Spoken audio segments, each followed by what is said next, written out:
দেশের মৌলিক সংস্কার প্রশ্নে সরকারের তালবাহানা বন্ধ করে দ্রুত পদক্ষেপ নেওয়ার আহ্বান জানিয়েছেন জাতীয় নাগরিক পার্টি এনসিপির আহ্বায়ক নাহিদ ইসলাম।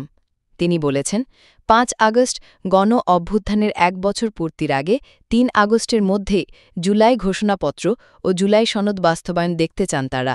অন্যথায় দেশব্যাপী ছাত্র জনতাকে সঙ্গে নিয়ে আবারও রাজপথে নামার ঘোষণা দেন তিনি। তিনি বলেন, ৩ আগস্ট আমরা ঢাকায় শহীদ মিনারে থাকব।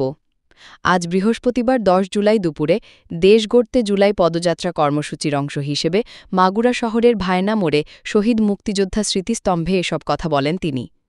নাহিদ ইসলাম বলেন, যে কোনো দেশের আধিপত্য ও আগ্রাসনের বিরুদ্ধে বাংলাদেশপন্থী একটি রাজনীতি দাঁড় করাতে হবে।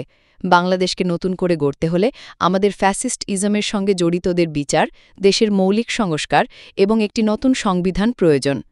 জুলাই গণ অভ্যুত্থানের পরও দেশে অনেক সংকট চলমান রয়েছে, কিন্তু একটি নতুন সংবিধানের জন্য কাজ করতে পারছি না।